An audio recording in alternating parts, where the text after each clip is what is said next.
Donc nous allons voir comment compléter un acquis, une quittance, et enfin on verra effectivement que le reçu, le document ressemble très fort à une quittance, mais sa destination est tout à fait différente. Alors l'acquis, il faut tout d'abord retenir que c'est une formule que l'on appose sur la facture. On indique, donc la formule est composée de 3 éléments.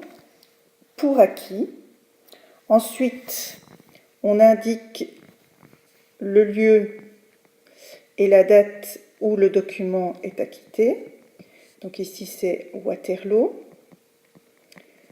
Donc on peut mettre la date.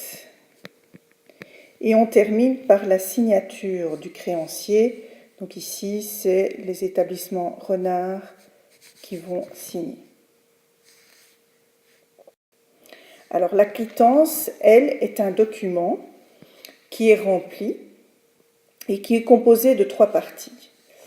Alors, on a la première partie, enfin une des parties qui se situe ici, et là on va indiquer les coordonnées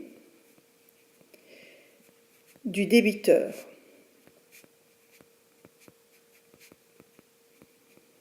Et le double de cette partie se situe à cet endroit. Donc en fait c'est un double de cette partie-là qui va être gardé par le créancier. Et la partie du milieu qui se situe ici sont les coordonnées du créancier. Alors on va voir plus en détail comment se remplit ce document. Donc on imagine que tu reçois de l'argent de Monsieur X pour le paiement d'un loyer par exemple. Et donc c'est facile pour toi compléter le document.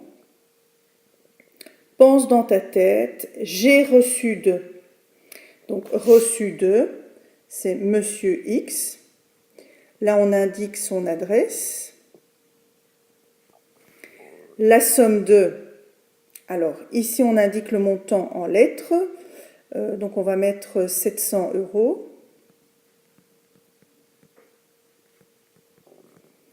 Et le montant s'indique également au-dessus, mais en chiffres. Alors pour, c'est le pourquoi le paiement est effectué. Donc par exemple, on peut mettre paiement loyer du mois de novembre, par exemple. Alors on n'oublie pas à chaque fois de mettre l'endroit. Donc on est à Waterloo. On n'oublie pas de mettre la date du jour. Excessivement important pour ce genre de document et surtout la signature du créancier. Donc indiquez clairement le nom du créancier pour vérifier que vous ayez bien compris. Alors c'est simple, dans cette partie gauche, c'est le double du document que vous venez de faire. Donc c'est Monsieur X. Alors on met la somme. On peut écrire son adresse ici. On indique la raison, donc c'est le loyer de novembre. On indique la date pour s'en souvenir. Et cette partie, c'est la partie que vous allez garder en double. Et dans la partie du milieu, entre les deux, vous mettez votre nom, enfin le nom du créancier, en tout cas le nom du créancier, et évidemment l'adresse complète.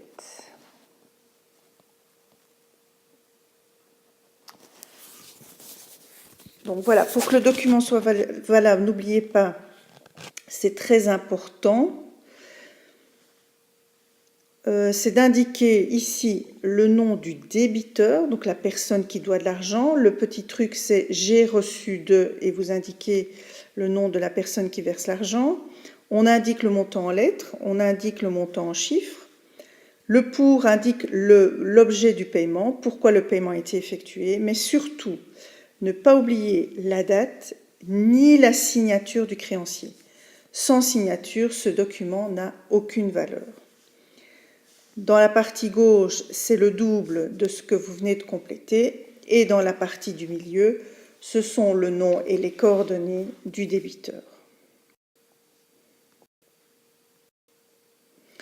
Alors, bien attention, parce qu'on confond souvent la quittance avec le reçu dans le langage courant, mais dans le langage économique, il y a une différence entre les deux. La quittance, elle reconnaît la fin d'une dette, ainsi que l'acquis, ainsi que le ticket de caisse. Par contre, le reçu est un document qui n'est pas une preuve de paiement, mais qui reconnaît le début d'une dette. C'est-à-dire que c'est le débiteur, c'est celui qui doit l'argent, c'est celui qui emprunte de l'argent ou un objet qui va le compléter, mais surtout le signer. Et en faisant ce document, le débiteur, donc celui qui doit l'argent ou l'objet, reconnaît devoir rembourser cet argent ou rendre cet objet. Alors la grande difficulté, c'est que vous voyez que le document est identique à celui qu'on vient de compléter. Sauf que dans cette partie, on va trouver les coordonnées du créancier, donc celui qui prête l'argent. Même chose ici, vu que c'est le double. Et ici, au milieu, on va trouver les coordonnées du débiteur, celui qui emprunte l'argent ou l'objet. Et donc, pour la logique, c'est toujours le même, c'est de penser « j'ai reçu de », et vous indiquez le nom de la personne et son adresse ici qui prête. Alors, la somme de en lettres, en chiffres. Alors, en général, on indique pourquoi la somme a été prêtée. Donc, on peut mettre prêt, par exemple, et on précise remboursable, et on indique la date, dans 12 mois, par exemple. Et on n'oublie pas de préciser s'il y a un taux d'intérêt, donc au taux de, par exemple, 3%. Alors, même chose, pour que ce document soit valable, il doit être daté, mais surtout signé, mais pas par n'importe qui, par le débiteur, c'est-à-dire celui qui doit l'argent, qui le reçoit et qui s'engage à le rembourser. Alors, de ce côté, c'est le double, et dans cette partie, c'est le débiteur qui indique ses coordonnées.